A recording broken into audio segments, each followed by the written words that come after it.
ரிலேஷன்ஷிப்பை உடைக்கும் toxic habits பற்றி தான் பார்க்க போகிறோம். அதாவது உறவை அழிக்கும் சில தீய பழக்கங்கள். அதாவது டாக்ஸிக் ஹேபிட்ஸ்னு பார்த்தோம்னா அவங்க அடிக்க மாட்டாங்க, அதாவது சண்டை போட மாட்டாங்க. இது எப்படி இருக்குன்னா நம்மளை மென்டலி டயர்டாகும், மென்டலி அப்செட் ஆகும், அதாவது மனசு கஷ்டமாகும். அந்த மாதிரியான டாக்ஸிக் ஹேபிட்ஸ் என்ன ஆகுதுன்னா நம்மளோட ரிலேஷன்ஷிப்பை பாதிக்கும். அது என்னென்ன பழக்க வழக்கங்கள்னு பார்த்துடலாமா? அதெல்லாம் இருந்துச்சுன்னா நீங்கள் கரெக்ட் பண்ணிவிட்டு உங்கள் ரிலேஷன்ஷிப்பை சேஃபாக மெயின்டைன் பண்ணுங்கள். ஸோ பார்க்கலாம். ஒரு ரிலேஷன்ஷிப் முடிஞ்சு போகிறதுக்கு எப்போவுமே பெரிய சண்டை, பெரிய காரணம் அதெல்லாம் தேவையில்லை. சின்ன சின்ன ஹேபிட்ஸ் தான், அதை தான் நம்மளோட உறவை ஸ்லோவாக அழிக்கும். இப்போ நாம் பண்ணிக்கிட்டு இருக்க சில ஹேபிட்ஸ் உங்களோட ரிலேஷன்ஷிப்பை பாதிக்குது தெரியுமா? என்னென்ன ஹேபிட்ஸ்ன்னு பார்க்கலாமா? நம்ம யூஸ்வலி என்ன நினைப்போம்னா பெரிய சண்டை வந்தால் தான் ரிலேஷன்ஷிப் பாதிக்கும் அப்படின்னு. ஆனால் உண்மையிலேயே நாம் டெய்லி ரிப்பீட்டாக பண்ணுற சில டாக்ஸிக் ஹேபிட்ஸ் தான் உறவை கெடுக்கும். என்னன்னு பார்த்துலாமா? நீங்கள் எதுக்கு எடுத்தாலும் ஒருத்தவங்க அவங்களோட பார்ட்னரை நீ தான் இதுக்கு ரீசன், நீ தான் காரணம்னு நம்மளை ப்ளேம் பண்ணிக்கிட்டே இருக்கிறது. ஒரு தடவை சொல்லலாம், ஆனால் எப்போதுமே தொடர்ந்து அடுத்தடுத்து உங்களை நீங்களே, அதாவது அடுத்தவங்கள ப்ளேம் பண்ணிக்கிட்டே இருந்தீங்கன்னா அது லவ் இல்லை, அது ப்ரெஷர். அதாவது அவங்க மேலே நீங்கள் அழுத்தம் கொடுக்குறீங்க.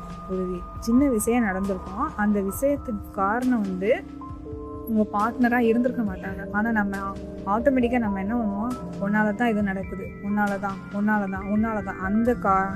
அந்த மாதிரியான வார்த்தை ரிப்பீட்டடாக வருமே.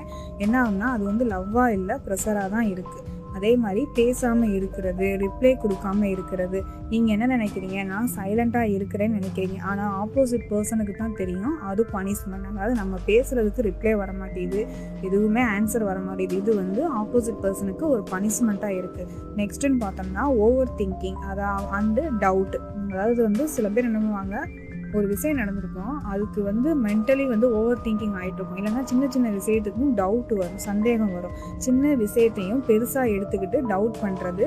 அவங்க ஏன் லேட்டாக நமக்கு ரிப்ளை பண்ணுறாங்க, அவங்க ஏன் நமக்கு கால் பண்ணலை. இது ரிலேஷன்ஷிப்பை டாக்ஸிக்காக மாற்றும். நெக்ஸ்ட்டுன்னு பார்த்தீங்கன்னா நோ அப்ரிசியேஷன். அப்படின்னு பார்த்தோன்னா என்னென்னா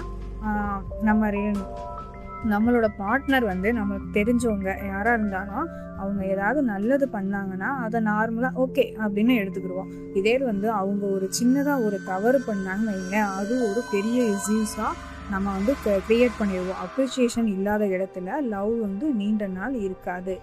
ஸோ நெக்ஸ்ட்டுன்னு பார்த்தோம்னா எக்ஸ்பெக்டேஷன் டூ மச். அதாவது அவங்களே எனக்கு எல்லாமே செய்யணும், அவங்க தான் என்னை புரிஞ்சுக்கணும் அப்படிங்கிறது என்னென்னா இது எக்ஸ்பெக்டேஷன் இல்லை.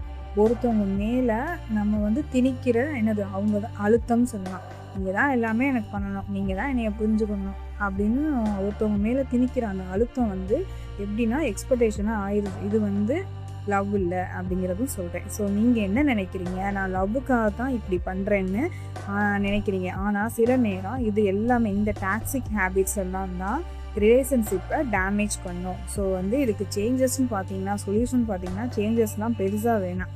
கொஞ்சம் புரிஞ்சுக்கங்க, உங்களோட ஆப்போசிட்டில் இருக்கிறவங்கள புரிஞ்சுக்கங்க. கொஞ்சம் பேஷன்ஸை ஃபாலோ பண்ணுங்கள். கொஞ்சம் ரெஸ்பெக்ட் கொடுங்க. அவங்க ஏதாவது பேசுனாங்கன்னா அவங்களுக்கு ரெஸ்பெக்ட் கொடுங்க, ரெஸ்பான்ஸ் பண்ணுங்கள். எல்லாத்துக்கும் நீ தான் காரணம்னு ப்ளேம் பண்ணாதீங்க தயவுசெய்து. அதே மாதிரி ஒருத்தவங்க மேலேயே எல்லா சுமையும் தூக்கி போடாதீங்க. நீங்களும் ஈக்குவலாக அவங்களோட சுமையை ஏற்றுக்கங்க. இது இருந்தாலே போதும். உறவை கெடுப்பது பெரிய பெரிய மிஸ்டேக்கு, பெரிய பெரிய சண்டை இதெல்லாம் கிடையாது. இந்த சின்ன சின்ன டாக்ஸிக் ஹேபிட்ஸ் தாங்க. அதை நிறுத்தினாலே உறவு தானாக சரியாகும். உறவை காப்பாற்றணும்னா முதல்ல நம்மளோட ஹேபிட்ஸை மாற்றணும். ஸோ இந்த மாதிரியான ரியல் லைஃப் டாக் உங்களுக்கு பிடிச்சிருந்துச்சுன்னா என்னோட கீர்த்தி ரியல் டாக் யூடியூப் சேனலை சப்ஸ்கிரைப் பண்ணுங்கள், லைக் பண்ணுங்கள், கமெண்ட் பண்ணுங்கள், உங்கள் ஃப்ரெண்ட்ஸ்க்குலாம் ஷேர் பண்ணுங்கள். தேங்க்யூ.